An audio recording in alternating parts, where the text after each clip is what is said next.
Direto ao ponto, entrevista. Programa Direto ao Ponto, entrevistas. Aqui comigo está o meu amigo Ítalo França para a gente falar de mais um assunto hoje. Bons pais, como criar melhor os filhos. Bons pais, como criar melhor os filhos é o tema da nossa entrevista desta quinta-feira aqui no nosso programa Direto ao Ponto, tá legal? Antes, porém, deixa eu só dar um recadinho aqui para o meu amigo Bebeto. Ele está dizendo aí, quer colocar barracas de alimentação em nossa praça? Entre em contato, 999885363, fale com o Bebeto. É o Carnaval que começa amanhã, vai até segunda-feira no Bangalô. Você que quer montar a sua barraca na praça de alimentação, dê uma ligadinha para o Bebeto, 999885363. Só dá uma ligadinha lá, tá? O pessoal ainda tem vaga.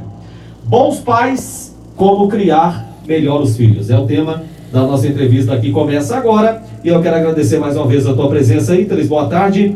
Quais são os problemas mais comuns que você encontra na sua profissão com relação à criação dos filhos? Ítalo, boa tarde. Boa tarde, Gamarra. Boa tarde a todos que já estão nos acompanhando aí em suas casas, carros, trabalhos e até aqui pelo meu Instagram e posteriormente no meu Face e outras redes sociais onde eu publico essa entrevista. Então, os principais problemas que eu observo e até na minha vida cotidiana dentro da clínica, Gamarra, são dois extremos. E são dois extremos muito complexos, que eu vou dizer aqui na teoria, porém quem está vivenciando esses dois extremos, muitas vezes não percebe que isso está acontecendo e quando percebe, se vê como correto. Mas essa não é a questão. Quais são esses dois extremos? Ou existe uma superproteção, ou existe uma negligência, ou uma indiferença. E o que é ruim nesses dois lados?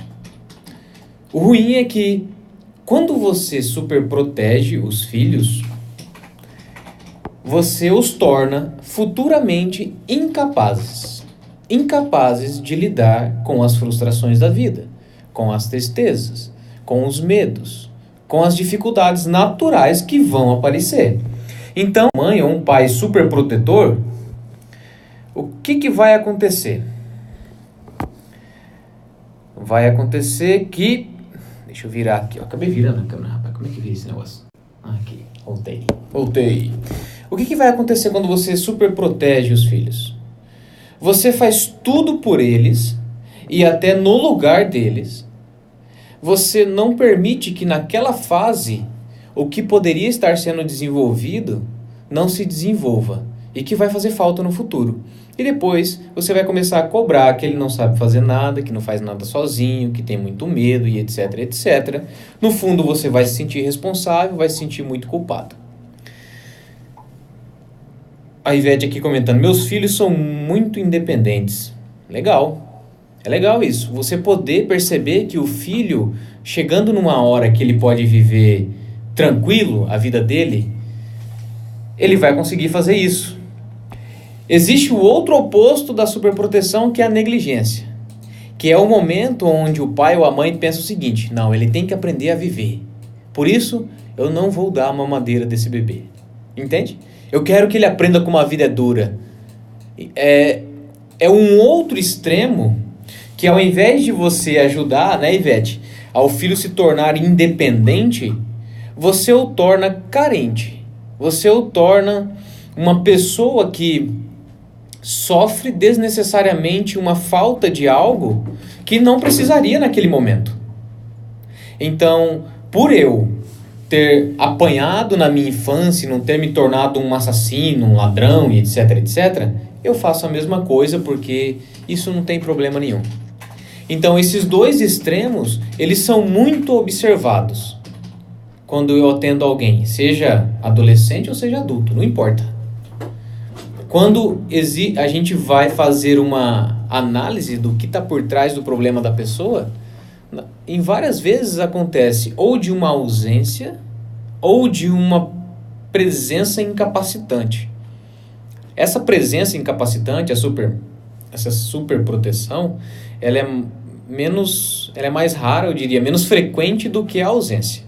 mas ela também existe. Então é muito importante a gente entender que esses dois problemas a gente tem que buscar evitar, no mínimo, para poder termos pessoas, filhos mais saudáveis no futuro.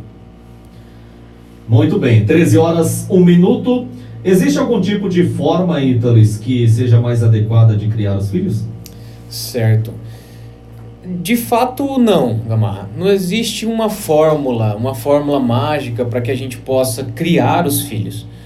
Isso traz um pouco de angústia.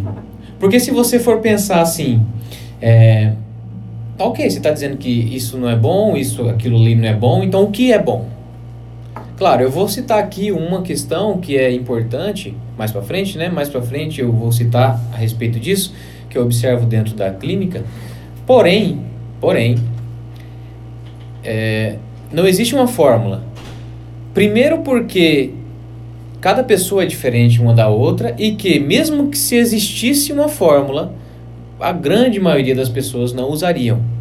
E isso acontece porque nós agimos de acordo com como nós aprendemos.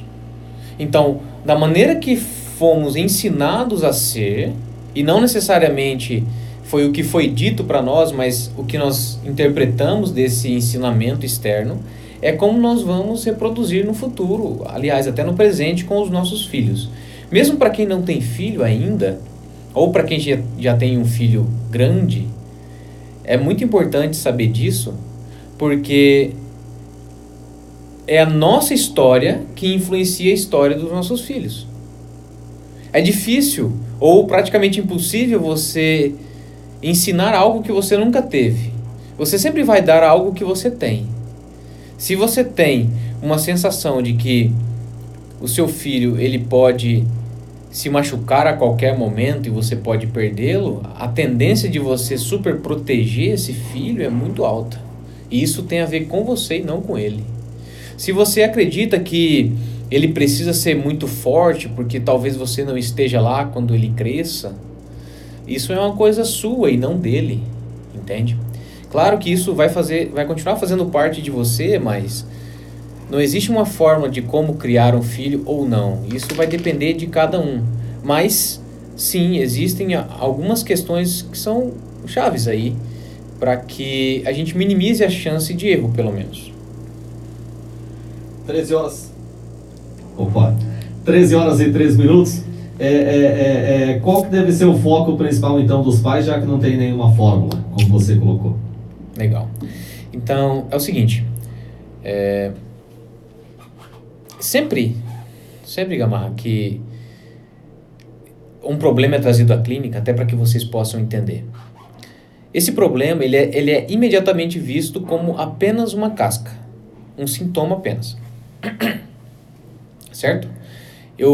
A gente sempre olha para esse problema como só o resultado de uma cadeia muito complexa.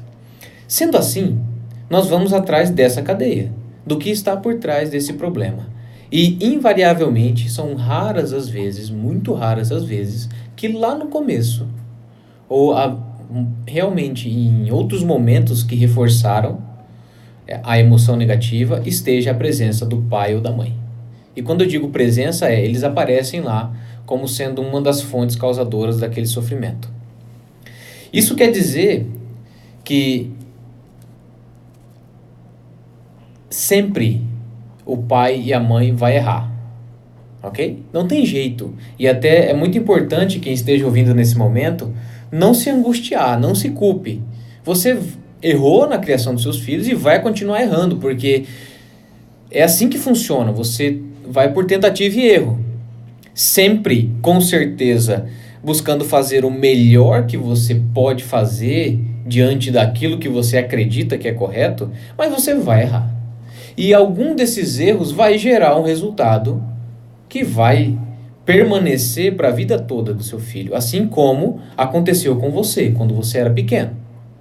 Você até pode dizer o seguinte: ok, eu apanhei do meu pai ou da minha mãe pra caramba quando eu era pequeno e hoje eu sou uma pessoa de bem, sou uma pessoa competente, uma pessoa que respeita os outros.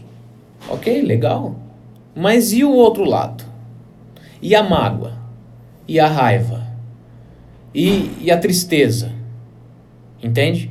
E é em busca disso que a gente vai para evitar esse sofrimento. E como é que a gente faz isso? O que mais aparece como fonte desses sofrimentos são pais que não dão toda a atenção que poderiam dar. Não significa que o pai tem que ser super presente, ou a mãe tem que ser onipresente, tem que estar ali a todo momento. Não, não é isso. Quantas vezes você já chegou em casa e ao invés de ir brincar com seu filho, de ir conversar, perguntar para ele como é que ele foi na escola, como é que está a vida dele, você foi assistir televisão, você foi mexer no celular, você foi ler um livro. Isso é estar presente. Isso é você se colocar do lado da pessoa que você está criando, direcionando o futuro e minimizar a chance de essa ausência, mesmo na presença física, tornar algo ruim. Ok? Porque não são raras as vezes que eu escuto assim, quando eu era pequeno, não importava se eu tirava nota boa ou ruim, ninguém nunca dizia nada. Ou seja, aquele que provavelmente era uma atitude da mãe ou do pai de não podar, não falar mal do filho por ele ter tirado nota, soou aos ouvidos dele como uma indiferença. Então, para o pai e para a mãe que está ouvindo nesse momento, vai ser inevitável errar. Porém, quando vai ser mais fácil de acertar? Quando você entender que o filho que você tem depende de você, depende do seu direcionamento para seguir a vida. E como que você vai direcionar melhor a sua vida? Aliás, a vida do seu filho, e já respondendo na pergunta, é direcionando melhor a sua vida. E como é que você vai fazer isso? Invariavelmente, ou na grande maioria das vezes, um problema na criação dos filhos tem relação com problema na própria criação. Algum BO com o pai ou com a mãe tem aí, e que precisa ser resolvido, claro, dentre outras questões. Mas, reforçando até que nós já falamos aqui sobre o perdão, uma das coisas imprescindíveis que deve acontecer é você perdoar o seu pai e a sua mãe pelos erros que eles cometeram com você no passado, pelo sofrimento que eles te fizeram passar no passado. Isso é necessário. Necessário. E se alguém ainda tem dúvida a respeito do perdão, no meu site tem um artigo que eu publiquei lá, no meu canal do YouTube tem uma entrevista que eu publiquei lá, que a gente faz aqui, eu publico lá no canal. Dá uma olhada lá onde eu falo a respeito do que é o perdão de verdade. Seja no meu Instagram, seja no meu Face, tá lá. Em qualquer lugar que você entrar vai ter um link que vai te dar a possibilidade de relembrar a respeito do perdão. Então é muito importante entender que essas pazes que a gente faz com o nosso pai e com a nossa mãe é necessário para que nós possamos dar continuidade a uma vida mais saudável de um ser humano que vai depender de nós. Ele vai ser muito melhor, um ser humano iluminado? Provavelmente não. Mas a chance dele ser melhor que você, ter mais condições de melhorar ainda mais a vida dele e a vida dos seus netos, é muito maior se você buscar tratar aquilo que está dificultando de você dar andamento nos cuidados do seu filho. E até interessante porque logo mais à noite eu vou fazer uma palestra que eu fui convidado ali no Criança Esperança 4 para os pais a respeito da participação dos pais na educação dos filhos, na questão escolar, né? E é muito importante os pais entenderem que sim, é papel da escola ensinar o conteúdo, porém o suporte, vai lá filho, você é inteligente, você pode fazer, por mais que você não entenda o conteúdo que ele está fazendo, você fala, olha, eu sei que você pode, o que você precisa? Vamos lá, vamos estudar, senta aqui, ó. Você precisa de horário, você vai ajudá-lo a se organizar para estudar. Esse suporte é o pai e a mãe que dá. E se você não está conseguindo fazer isso, você tem que procurar ajuda para ajudar o filho. Até porque não foi uma ou duas vezes que um pai ou uma mãe veio procurar ajuda para o filho e quem ficou na terapia foi ele. Porque a melhor maneira de ajudar os filhos é ajudando os pais. E assim a gente corrige, né? Como aquele velho ditado, quer corrigir a humanidade, corrige-se e assim o mundo vai mudar. É mais ou menos assim que funciona. É isso aí. que eu tinha preparado para hoje. Eu não sei que tenha mais alguma outra pergunta. Não, por enquanto não. Só registrar aí a audiência do nosso amigo André Chaves, que mandou uma mensagem aqui para o nosso programa. Legal. André Chaves? Opa, companheiro rotariano lá dos Vidros Mania. Exatamente. Mandar um abraço pro restante do pessoal que trabalha lá com ele. Muito bom ter vocês acompanhando aqui a entrevista. Ítales, um abraço grande, boa semana e até na próxima quinta-feira. Muito obrigado, Gamarra. Muito obrigado a todos. Quem quiser rever a entrevista, fica no Facebook. Vai ficar. A entrevista ela fica aqui temporariamente no Stories do Instagram por 24 horas, mas eu baixo essa entrevista e eu publico ela no meu canal do YouTube e depois eu compartilho nas outras redes aí. É só... Eu acredito que a partir de amanhã já vai estar publicado. Valeu, um abraço e até semana que vem. Obrigado, Gamarra. 13 horas 11 minutos.